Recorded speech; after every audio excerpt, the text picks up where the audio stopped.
అల్పపీడనం ఒరిస్సా పశ్చిమ బెంగాల్ వైపు పైన రాష్ట్రానికి వాయుగుండం ముప్పు తప్పింది. పశ్చిమ మధ్య వాయు బంగాళాఖాతంలో ఉత్తరాంధ్ర దక్షిణ ఒడిశా పరిసరాల్లో గురువారం అల్పపీడనం ఏర్పడింది. ఉత్తర దిశగా కదులుతూ వాయు బంగాళాఖాతంలో వాయుగుండంగా బలపడబోతుంది అన్నటువంటి వార్తని హైలైట్ చేశారు. ఇకపోతే సాక్షి వచ్చేటప్పటికి బాబు తప్పిదమే ముంచేసింది అన్నటువంటి వార్తని వీళ్ళు హైలైట్ చేశారు. ప్రోటోకాల్ తొంగలో తొక్కి వెలగలేరు గేట్ల ఎత్తడంపై ఇంజనీర్లు సాగునీటినప్పుడు విస్మయం.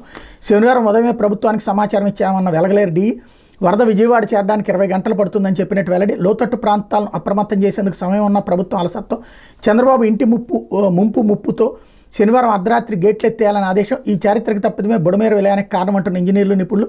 కృష్ణాలో బుడమేరు ప్రవాహం కలిసేందుకు అడ్డంకిగా రాధాకృష్ణ యాక్టివ్ పవర్ ప్లాంట్ వరద వెనక్కి ఎగదనడంతో బీడీసీ కరకట్ట గండి. తరచూ లోతట్టు ప్రాంతాల మునక 2 ప్లాంట్ల నిర్మాణానికి ఉమ్మడి రాష్ట్రంలో అనుమతించిన చంద్రబాబు కనీసం 12 గంటల ముందు కలెక్టర్, ఆర్డీఓ, తహసీల్దార్, ఎస్పీ, డిఎస్పీ, సీఐలకు సమాచారం ఇవ్వాలి. లోతట్టు ప్రాంతాల ప్రజలను అప్రమత్తం చేసేలా చాటింపు వేయించాలి. పునరావాస శిబిరాలకు తరలించిన తర్వాత గేట్లు ఎత్తాలి. కానీ ఆ ప్రోటోకాల్ అంతా వదిలేశారు. శుక్రవారం బుడమేరు పరివాహక ప్రాంతంలో భారీ వర్షం కురిసింది.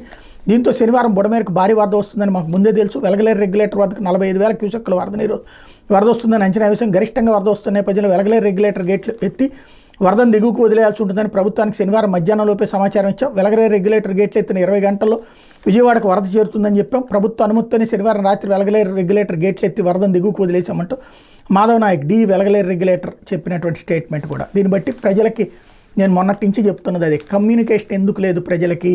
ఆ రోజు సాయంత్రం 6:30 గంటలు పడ్డాయి, అప్పటి నుంచి కూడా ఎందుకు కమ్యూనికేషన్ లేదు అన్నటువంటిది అదే అసలు ప్రశ్న ఇప్పుడు వాస్తవాలతో సహా బయటపడ్డాయి.